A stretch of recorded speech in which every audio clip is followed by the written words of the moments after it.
ಆತ್ಮೀಯ ಬಂಧುಗಳೇ, ಶ್ರೀರಾಮಚರಿತ ಮಾನಸ ಕಿಷ್ಕಿಂಧಾ ಕಾಂಡ, ಇದರಿಂದ ಇವತ್ತು ಚೌಪಾಯಿಗಳು ಮತ್ತೆ ದೋಹೆಯನ್ನ ತಿಳ್ಕೊಳ್ಳೋಣ.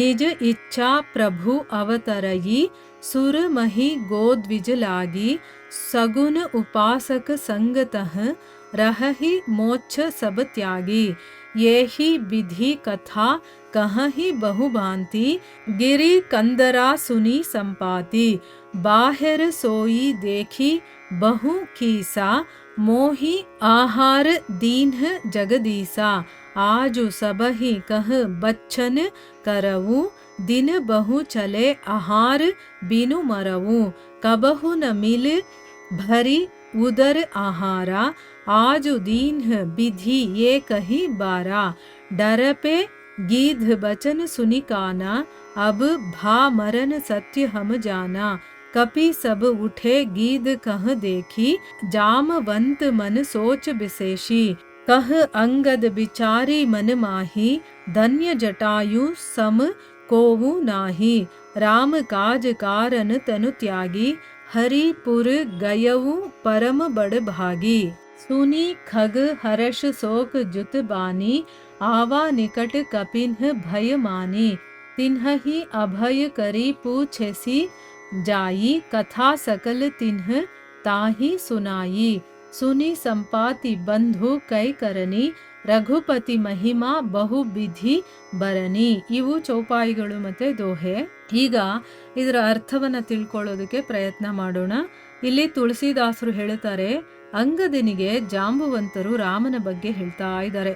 ನಾವೆಲ್ಲ ಅವನ ಸೇವಕರು, ಅವನು ಸರ್ವಾಂತರ್ಯಾಮಿ, ಅಜೇಯ, ಪರಬ್ರಹ್ಮ, ಜನ್ಮರಹಿತನಾಗಿರುವಂಥವನು, ಸಗುಣ ಬ್ರಹ್ಮನಾದಂತ ಅವನಿಗೆ ನಾವು ಸೇವಕರು ಅಂತಂದ್ರೆ ಅದು ನಿಜವಾಗ್ಲೂ ನಮ್ಮ ಒಂದು ಭಾಗ್ಯ ಅಂತ ತಿಳ್ಕೋಬೇಕು ಅಂತ ಹೇಳ್ತಾರೆ. ನಾವೆಲ್ಲ ಅವನ ಸೇವಕರು, ದೇವತೆಗಳು, ಭೂದೇವಿ, ಗೋವುಗಳು, ಬ್ರಾಹ್ಮಣರು, ಇವರನ್ನೆಲ್ಲ ಉದ್ಧಾರ ಮಾಡೋದಕ್ಕೋಸ್ಕರನೇ ಭಗವಂತ ತನ್ನ ಇಚ್ಛೆಯಿಂದ ಅವತರಿಸ್ತಾನೆ. ಅಂದ್ರೆ ಅವನು ಇಲ್ಲಿಗೆ ಬರೋದಕ್ಕೊಂದು ಕಾರಣ ಬೇಕಾಗಿಲ್ಲ. ಅಂದ್ರೆ ಅವನಿಗೆ ನಮ್ಮ ತರ ಕರ್ಮ ಬಂಧನಗಳು, ಈಗ ನಾವು ಈ ಜಗತ್ತಿಗೆ ಬರಬೇಕು ಅಂತಂದ್ರೆ ನಾವೇನೋ ಒಂದು ಕೆಲಸ ಮಾಡಿರ್ತೀವಿ, ಪುಣ್ಯ ಪಾಪ ಈ ರೀತಿಯ ಒಂದು ಫಲಗಳನ್ನು ಅನುಭವಿಸೋದಕ್ಕೋಸ್ಕರ ನಾವು ಬರ್ತೀವಲ್ವಾ. ಅಂದರೆ ನಾವು ಬರಲೇಬೇಕು, ನಮಗಿಷ್ಟ ಇದೆಯೋ ಇಷ್ಟ ಇಲ್ವೋ. ಆದರೆ ಭಗವಂತ ಹಾಗಲ್ಲ, ಅವನಿಗೆ ತನ್ನ ಇಚ್ಛೆಯಿಂದ ಬರಬಹುದು, ತನಗಿಚ್ಛೆ ಇಲ್ಲ ಅಂತಂದರೆ ಬರ್ದೇನೂ ಇರಬಹುದು. ಅವನು ಬರೋದಕ್ಕೆ ಅದನ್ನು ಹುಟ್ಟು ಅಂತ ಹೇಳಲ್ಲ, ಅದನ್ನು ಅವತರಣೆ ಅಂತ ಹೇಳ್ತಾರೆ. ಸೊ ಇಲ್ಲಿ ಭಗವಂತ ದೇವತೆಗಳು ಮತ್ತೆ ಈ ಭೂದೇವಿ, ಗೋವುಗಳು, ಬ್ರಾಹ್ಮಣರು ಇವರನ್ನ ಉದ್ಧಾರ ಮಾಡೋದಕ್ಕೋಸ್ಕರ ಅವನು ಅವತಾರ ತಗೊಳ್ತಾನೆ. ಆ ಸಮಯದಲ್ಲಿ ಸಗುಣೋಪಾಸಕರಾದಂತಹ ಭಕ್ತರು ಎಲ್ಲರೂ ಕೂಡ ಎಲ್ಲ ರೀತಿಯ ಸುಖಗಳನ್ನು ಕೂಡ ತ್ಯಾಗ ಮಾಡಿ ಮೋಕ್ಷವನ್ನು ಕೂಡ ಇಷ್ಟನೂ ಪಡದೆ ಅವನ ಸೇವೆ ಮಾಡ್ತಾ ಅವನ ಜೊತೆ ಇರ್ತಾರೆ. ನೋಡಿದ್ರ ಭಕ್ತರ ಕ್ವಾಲಿಟೀಸ್ ಏನು ಅಂತ ಹೇಳ್ತಾ ಇದ್ದಾರೆ. ಭಗವಂತ ಇಲ್ಲೇನಾದ್ರೂ ಲೀಲೆ ಮಾಡಕ್ ಬರ್ತಾನೆ ಅಂದ್ರೆ ಅವರು ಎಲ್ಲವನ್ನ ಬಿಟ್ಟು ಭಗವಂತನ ಜೊತೆಗೆ ಅವನ ಸೇವೆ ಮಾಡೋದಕ್ಕೋಸ್ಕರ ಅವನ ಜೊತೆ ಇರ್ತಾರೆ ಅಂತಂದ್ಬಿಟ್ಟು ಹೇಳ್ತಾರೆ. ಈಗ ನೋಡಿ, ನಾವು ಸಂಪಾತಿ ಸಹಕಾರ ಹೇಗೆ ಮಾಡ್ತಾನೆ ಅನ್ನೋದ್ರ ಬಗ್ಗೆ ನಾವು ತಿಳ್ಕೊಳ್ಳೋಣ. ಈ ರೀತಿ ಜಾಂಬವಂತ ಅನೇಕ ಕಥೆಗಳನ್ನ ಹೇಳ್ತಾ ಇದ್ದಾಗ ಅಲ್ಲೇ ಪರ್ವತದ ಹತ್ತಿರದಲ್ಲಿ ಒಂದು ಕಂದಕ ಇರುತ್ತೆ. ಅದರಲ್ಲಿ ಸಂಪಾತಿ ಅನ್ನುವಂತಹ ಗೃದ್ರ ರಾಜ ಇವರ ಮಾತನ್ನ ಕೇಳ್ತಾನೆ. ಮತ್ತೆ ಅವನು ಹೊರಗಡೆ ಬಂದು ನೋಡಿದಾಗ ಬಹಳ ಮಂದಿ ವಾನರರು ಅವನ ಕಣ್ಣಿಗೆ ಬೀಳ್ತಾರೆ. ಅವನು ಅನ್ಕೊಳ್ತಾನೆ, ಜಗದೀಶ್ವರ ನನಗೆ ಕೂತಿರೋ ಕಡೆನೆ ಆಹಾರವನ್ನು ಕಳಿಸ್ಬಿಟ್ಟಿದ್ದಾನೆ, ಇವತ್ತು ಇವರನ್ನೆಲ್ಲ ನಾನು ತಿನ್ಬಿಡ್ತೀನಿ, ಬಹಳ ದಿನಗಳಿಂದ ನಾನು ಹೊಟ್ಟೆ ಹಸ್ಕೊಂಡೇ ಇದ್ದೀನಿ, ಇವತ್ತು ಹೊಟ್ಟೆ ತುಂಬ ತಿಂತೀನಿ ಅಂತ ಅಂದ್ಬಿಟ್ಟು ಅನ್ಕೊಳ್ತಾನೆ.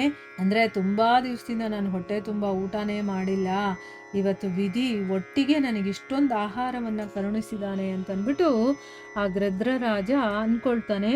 ಗೃದ್ರರಾಜನ ಮಾತನ್ನ ಕೇಳಿದ ತಕ್ಷಣ ವಾನರರೆಲ್ಲರೂ ಕೂಡ ಭಯ ಪಟ್ಕೊಂಡ್ಬಿಡ್ತಾರೆ. ಅಂದ್ರೆ ಆ ಗೃದ್ರರಾಜ ಜೋರಾಗಿ ಹೇಳ್ಕೊಳ್ತಾ ಇರ್ತಾನೆ, ತುಂಬಾ ದಿವಸದಿಂದ ಊಟ ಮಾಡಿಲ್ಲ, ಇವತ್ತು ನಂಗೆ ಹೊಟ್ಟೆಗೆ ಊಟ ಸಿಗುತ್ತೆ ಅಂತಂದ್ಬಿಟ್ಟು. ಅದನ್ನ ಕೇಳಿ ಇವರೆಲ್ಲ ಭಯ ಪಟ್ಕೊಳ್ತಾರೆ. ಈಗ ನಿಜವಾಗ್ಲೂ ಕೂಡ ನಮಗೆ ಸಾವು ಅನ್ನೋದು ಸಮೀಪ ಬಂದ್ಬಿಟ್ಟಿದೆ ಅಂತ ಅನ್ಕೊಳ್ತಾರೆ. ಆಮೇಲೆ ಆ ಹದ್ದನ್ನ ನೋಡಿ ಎಲ್ಲ ಕಪಿಗಳು ಕೂಡ ಎದ್ದು ನಿಂತ್ಕೊಳ್ತಾರೆ. ಜಾಂಬವಂತನಿಗೆ ತುಂಬಾ ಯೋಚನೆ, ಚಿಂತೆ ಆಗ್ಬಿಡುತ್ತೆ. ಆಗ ಅಂಗದ ತುಂಬ ಚೆನ್ನಾಗಿ ವಿಚಾರ ಮಾಡಿ, ಅಂದರೆ ಆ ಸಮಯಕ್ಕೆ ಏನು ಮಾಡಿದ್ರೆ ಸರಿ ಅಂತನ್ಬಿಟ್ಟು ಯೋಚನೆ ಮಾಡ್ತಾನೆ ಅಂಗದ. ಆಮೇಲೆ ಹೇಳ್ತಾನೆ, ಆಹಾ, ಜಟಾಯುವಿನಂತಹ ಧನ್ಯಾತ್ಮರು ಯಾರೂ ಇಲ್ಲ, ಅವನು ಪರಮ ಭಾಗ್ಯಶಾಲಿ, ಶ್ರೀರಾಮನ ಕೆಲಸಕ್ಕೋಸ್ಕರ ತನ್ನ ಶರೀರವನ್ನೇ ತ್ಯಾಗ ಮಾಡಿ ಪರಮಪದವನ್ನ ಸೇರ್ಕೊಂಡ ಅಂತನ್ಬಿಟ್ಟು ಜೋರಾಗಿ ಖುಷಿಯಿಂದ ಮಾತನ್ನ ಹೇಳ್ಕೊಳ್ತಾನೆ.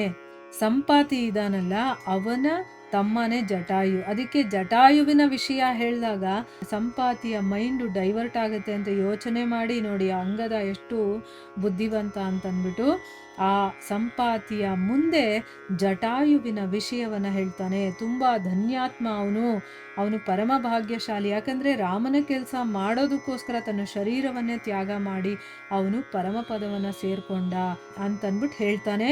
ಈ ರೀತಿ ಹರ್ಷ ಮತ್ತೆ ಶೋಕದಿಂದ ಕೂಡಿರುವಂತ ಈ ಮಾತನ್ನ ಕೇಳಿದ ತಕ್ಷಣ ಆ ಗೃದ್ರ ವಾನರರ ಹತ್ರಕ್ಕೆ ಬರುತ್ತೆ. ಆ ಭೀಕರ ಪಕ್ಷಿಯನ್ನ ನೋಡಿ ವಾನರರೆಲ್ಲ ಹೆದರ್ಕೊಂಡ್ಬಿಡ್ತಾರೆ. ಸಂಪಾತಿ ಅವರಿಗೆ ಅಭಯವನ್ನ ಕೊಟ್ಟು, ಅಂದ್ರೆ ನಾನೇನು ಮಾಡೋದಿಲ್ಲ, ನೀವು ಹೆದರ್ಕೋಬೇಡಿ, ಜಟಾಯುವಿನ ವೃತ್ತಾಂತವನ್ನ ಕೇಳ್ತಾನೆ. ಏನಾಯ್ತು ಜಟಾಯುವಿಗೆ, ಅವನ ಬಗ್ಗೆ ಹೇಳಿ ಅಂತಂದಾಗ ಆಗ ಅವರು ಜಟಾಯುವಿನ ಎಲ್ಲ ಕಥೆಯನ್ನು ಕೂಡ ಹೇಳ್ತಾರೆ.